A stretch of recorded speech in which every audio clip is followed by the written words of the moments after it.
बाद में ही कोई जोर शोर से शुरू हुआ है, उसके पहले नहीं था। और चीन के ये, जैसा सुरेश जी ने कहा, हमारे फौजी भी वहाँ बैठे हैं। और यही नहीं, चीन ने भी मान लिया है कि जो हमारी उनके साथ सीमा है उसमें नेपाल का ये हिस्सा कहीं नहीं आता है, लेकिन नेपाल उसको अपना हिस्सा मानता है।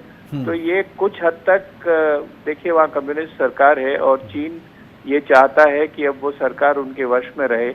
और अब चूंकि बॉर्डर के ऊपर हमारी बातचीत हो रही है और तनाव भी है कई जगह में, इसलिए चीन ये जरूर चाहता होगा कि भारत को वहां से दखल किया जाए। बिल्कुल। और तो इसीलिए वो जरूर उसको सपोर्ट कर रहा होगा। इसमें लगातार अपने अपने तर्क हैं। जैसा आपने कहा कि 1816 की सुगौली संधि का वो जिक्र बार बार करता है और ये भी कहता है कि 1961 में उसने जो है वो जनगणना करवाई थी कालापानी में, जबकि 1962 के युद्ध के बाद से भारतीय सैनिक वहां पर मौजूद हैं। मनोज जोशी जी, ये सारे विवाद तो हैं जो हमें औपनिवेशिक रूप से मिले हैं, औपनिवेशिक इतिहास के साथ नत्थी हैं ये सब विवाद, लेकिन इस समय जो स्थिति है, क्या भारत सरकार के पास इतना वक्त नहीं है कि वो जो नेतृत्व है नेपाल का उसको इंगेज करती, उससे वार्ता करती, या फिर इसकी जरूरत ही नहीं है, नेपाल को जो करना हो करे, इस सोच पर हम चले गए? देखिए, मुनि जी ने आपसे कहा कि 2015 से एक स्थिति पैदा हुई है जहां तक कि भारत विरोधी सवाल हैं। जो नेपाल में जो भारत विरोधी राजनीति है, ये तो बहुत पहले से चली आ रही है, ये कोई नई बात नहीं है। जहां तक कि कालापानी का सवाल है, देखिए, मैं कुमाऊं का रहने वाला हूं। हमारे लिए तो कालापानी बहुत करीब की हमारे लिए मानी जाती है, काफी करीब की जगह है। हमारे दादा परदादा वहां से तिब्बत जाते थे, तो हमारे लिए भी एक इमोशनल मामला है। और नेपाल में भी लग रहा है कि ये एक इमोशनल मामला बन गया है, पर इसको सुलझाने में कोई ऐसी ज्यादा परेशानी नहीं है। सवाल ये है कि काली नदी कहां है, कौन सी है। और ये चीज जो है, ये आज के जमाने में जो ज्योग्राफिकल एक्सपर्टीज है उससे बहुत आसानी से पता की जा सकती है। पर वो तभी होगा जबकि दोनों साइड जो हैं आपस में मिलकर बैठेंगे, एक्सपर्ट कमेटी बनाएंगे, एक्सपर्ट कमेटी को वहां भेजेंगे और जमीन पे देखेंगे कि साहब इस काली नदी कौन सी है, कौन सा उसका मेन स्ट्रीम जो है, जो मेन स्रोत है, वो कहां से बह रहा है। ये सवाल जो है ये केवल नेपाल और भारत का नहीं है, चीन के साथ तो हम पूरे, आप जानते हैं, हमारी पूरी सीमा जो है इस पे उलझी हुई है, ये तय करने के लिए कि बॉर्डर कहां है। तो मैं समझता हूं कि जो इमोशन का जो मामला आ गया है इसमें 2015 से, और ये क्योंकि नेपाल छोटा मुल्क है, हमारे मुकाबले छोटा मुल्क है, मैं समझता हूं कि ये हमारी डिप्लोमेसी की कमी है कि हम जो है नेपाल को साथ लेके नहीं चल पा रहे हैं। पर नेपाल में भी ये बात इतनी आसानी की नहीं है, क्योंकि नेपाल में अक्सर जो है भारत विरोधी राजनीति करना जो है काफी आसान है, लोगों को भड़काना भारत के खिलाफ। जहां तक कि कालापानी का सवाल है, वहां पे कुछ खास ऐसे इकोनॉमिक खासियत नहीं है, ना वहां कोई ऐसे, ना कोई हाइड्रो इलेक्ट्रिक वहां पे प्रोजेक्ट बन सकता है। एक रास्ता है, वहां से एक रास्ता है तिब्बत के लिए, उसका महत्व भारत और चीन दोनों के लिए है, और इसीलिए चीन ने भी ये मान लिया है कि ये भारत के हिस्से में पड़ता है। बिल्कुल, चूंकि यहाँ से ये जो यात्रा जिसकी सवाल है, जिसको ये तय करना कि काली नदी कहाँ है, कहाँ से बह रही है, ये इतनी मुसीबत की बात नहीं है। जी बिल्कुल। वैदिक जी हमारे साथ हैं। वैदिक जी, आपने तो बहुत करीब से देखा है जो तमाम देशों के आपसी रिश्ते, खासतौर पर पड़ोसी देशों के साथ।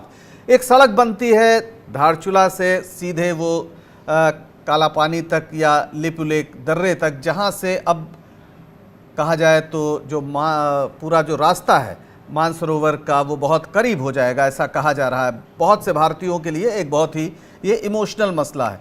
इस पर चीन भी मान गया है, उसे दिक्कत नहीं है, लेकिन नेपाल जैसा देश जो सांस्कृतिक रूप से कहीं ज़्यादा, हम कहते हैं कि विश्वनाथ से लेकर और जो काठमांडू में हैं वहाँ तक, पशुपतिनाथ तक एक ही पूरा सिलसिला है, लेकिन नेपाल हमारे खिलाफ खड़ा हो गया है। क्या राष्ट्रवाद टकरा रहा है। राष्ट्रवाद की राजनीति भारत में खूब हुई तो नेपाल में भी हो रही है।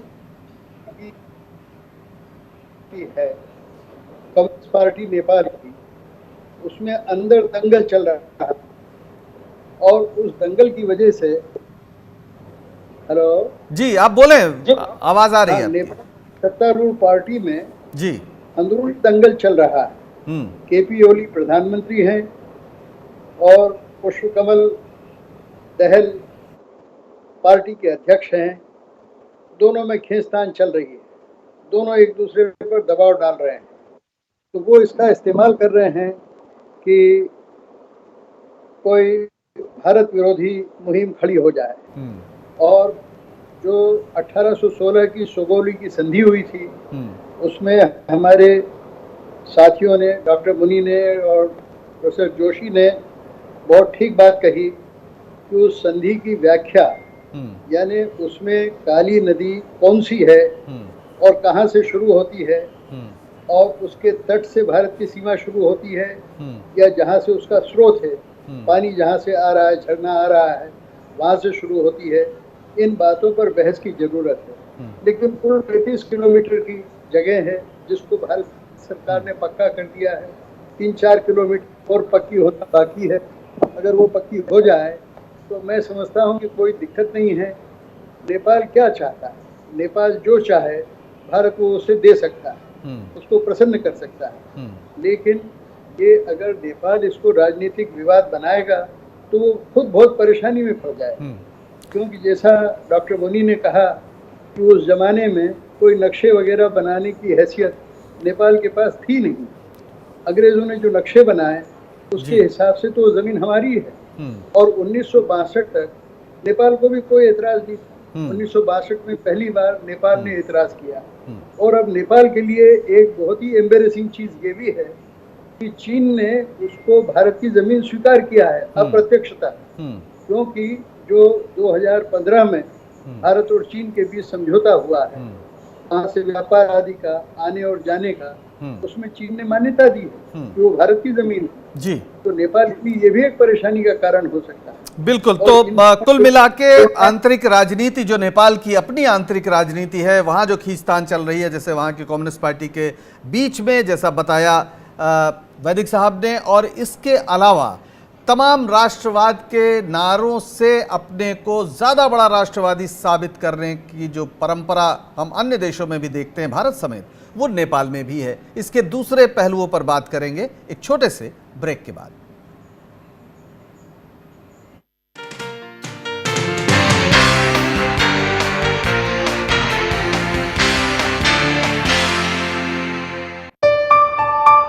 चलो इतिहास के कुछ पन्ने पलटते हैं। चलो उस दौर में कुछ दूर चलते हैं।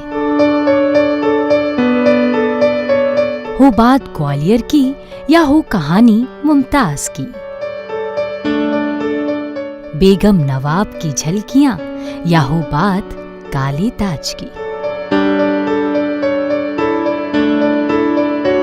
हर तरफ पसरा यहाँ इतिहास है। यूं ही नहीं कहते सभी, मध्य प्रदेश तो कुछ खास है। वक्त के निशान।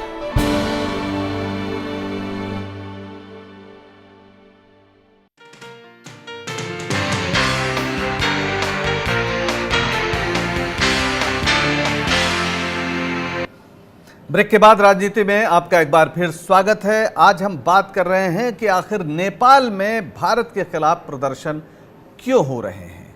ख़ास तौर पर जिस तरीके से अभी रक्षा मंत्री राजनाथ सिंह ने एक सड़क का उद्घाटन किया, धारचूला से जो सीधे लिपुलेख दर्रे तक जाती है, उसके बाद ये प्रदर्शन और बढ़ गए और कहा जा रहा है कि भारत ने नेपाल की ज़मीन पर कब्जा कर लिया है और इस मुद्दे पर भारतीय नेतृत्व बात करने को तैयार नहीं है। जेएनयू के प्रोफेसर एसडी मुनि हमारे साथ हैं। प्रोफेसर मुनि, ये जो बात नेपाल के तमाम नेताओं और मंत्रियों की ओर से आई है कि भाई भारत के नेता जो है, ये सरकार जो है, वो इस मुद्दे पर बात ही नहीं करना चाहती, एड्रेस ही नहीं कर रही है, तो ये जो बिग ब्रदर एटीट्यूड का बार बार सवाल उठता रहा है कि आप मानते ही नहीं कि नेपाल की कोई हैसियत है, ये कहीं ज्यादा अपमानित करने वाली बात है। क्या सचमुच ये आरोप सही है? क्या इसमें कुछ दम लगता है आपको? ये आरोप सही भी है और उसका राजनीतिकरण भी किया गया, दोनों बातें हैं जी। सही इस माने में है कि फॉरेन सेक्रेटरी लेवल की बात का जो प्रपोजल है वो नेपाल ने रखा हुआ है और हमने उस पर अभी तस्दीक नहीं की है। उसके अलावा मैं आपको बता दूं और भी मुद्दे हैं जिससे नेपाल बहुत नाराज है कि उन पे बातचीत नहीं हो रही है। जैसे डिमोनेटाइजेशन के वक्त में बहुत सारा पैसा नेपाल का उसमें अटक गया, उसका कोई फैसला नहीं हुआ है अभी तक। जो एमिनेंट पर्सन्स ग्रुप बना था उसकी रिपोर्ट बन गई, उस रिपोर्ट के ऊपर सरकारों की अभी कोई समीकरण नहीं बना है। तो इस तरह से नेपाल बहुत सारे मुद्दों को लेके नाराज है और जब एक मुद्दा सामने आता है तो सभी कुछ बात उस पर बिखर पड़ती है।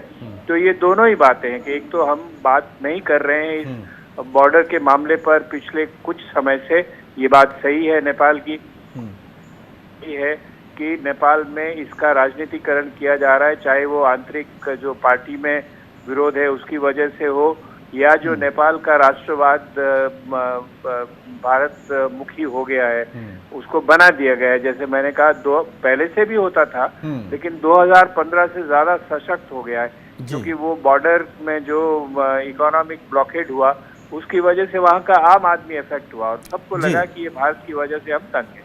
तो इकोनॉमिक ब्लॉकेज जैसी जो स्मृतियां हैं वो कटुता को वो और अभी नहीं गई है जी गई नहीं है और वो उस अंदर भरी हुई है।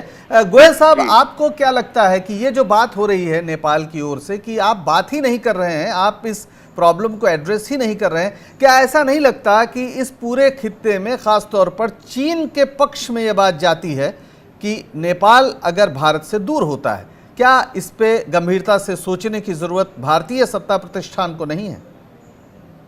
देखिए, जैसा क्या है कि पहले आपने ही बताया और प्रोफेसर मुनि ने बताया कि यहाँ पर चीन पहले ही इस बात के लिए राजी हो चुका है कि सड़क में जो ये लिपु लेक ये भारत का हिस्सा है और वहाँ पे सड़क बननी चाहिए और काला पानी के ऊपर भी उसकी कोई ऐसी प्रतिक्रिया नहीं है।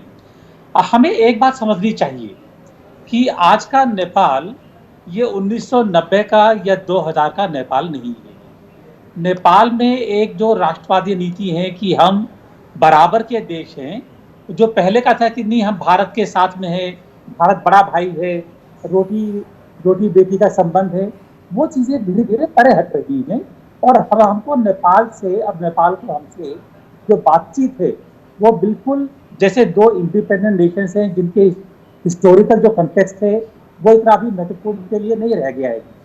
तो मैं आप जैसे काला पानी का जो है, काला पानी के बारे में बातचीत 2000 से पहले या 10 साल से पहले कोई बातचीत उसकी ऐसी होती भी नहीं थी।